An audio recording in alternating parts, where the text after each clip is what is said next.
Joining us now is former USC quarterback coach Yogi Roth. Yogi, you've had a chance to watch Sam Bradford throughout his career. We know he's going to be a first-round draft pick, but does he have what it takes to be a star in the NFL? Well, the biggest question is that shoulder, right? 6 to 8 weeks of recovery, 4 to 6 weeks of training just for the pro day. And when I look at his situation, I compare it to Mark Sanchez last year.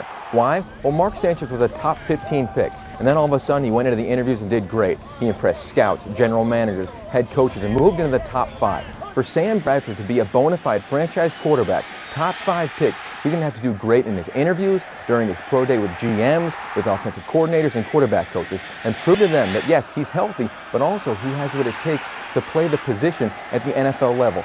Well, the minute you sign with USC, you're a household name. The minute you start for USC, you're kind of a Heisman candidate. So it's a lot different than playing quarterback at a school. So there's a big-time responsibility. So he's got to hold himself in high regard. But the kid does it all the time already. Remember, he started 4 years in high school. He came in early. He's always been the guy. And the beautiful thing is, this isn't new for the staff. This isn't new for his teammates. He's got a lot of people to lean on, and that's what he needs to do, is just continue to lean on the staff, lean on the players around him, and just be Matt Barkley every day and be accurate. Excellent work. Thank you very much, Yogi. We appreciate it. This is Yogi Roth. UCLA comes from the sunshine, Southern California, temperatures in the 80s. They're not used to these cool temperatures. But Yogi, how about Washington State? Will they use it as a mental advantage against the guys from UCLA? They will 100%. Yesterday in their walk there, they were here about 3 o'clock in the afternoon when the snow was coming down. Last night in their team meeting, they talked about going up against an opponent who's not used to the cold. UCLA, on the other hand, they came out in their warm-up today. A couple of players took their shirts off. They ran around, aren't wearing long-sleeve turtlenecks. They love the challenge that this environment will pose.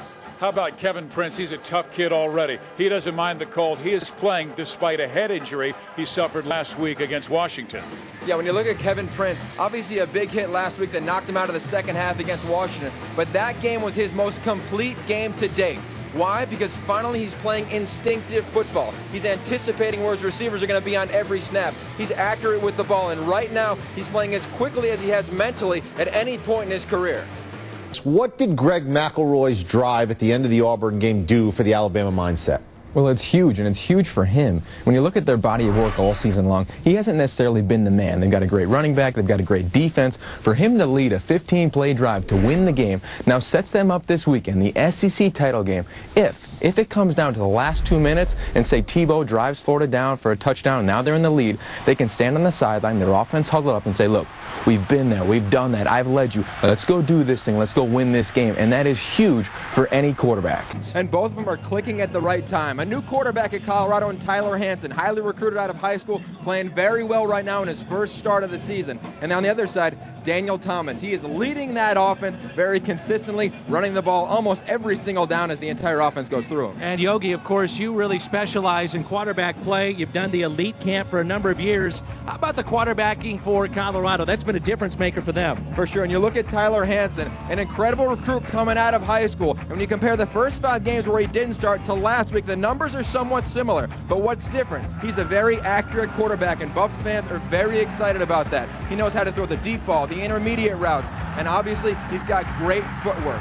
Plays are never dead. You see him right here. He's keeping plays alive with his feet and his eyes downfield. All of his receivers better be ready because you never know when he's going to launch one up the sideline or down the field, and always a threat to tuck in and run. Everybody's going to run through him and expect him to have a big game today. Why do you like Sean Canfield? I love Sean Canfield. He's a very efficient quarterback, completing over 70% of his passes right now. And that number is unbelievable no matter where you're playing and no matter the level. But why do I like him better than most quarterbacks in the Pac-10 right now? It's very simple.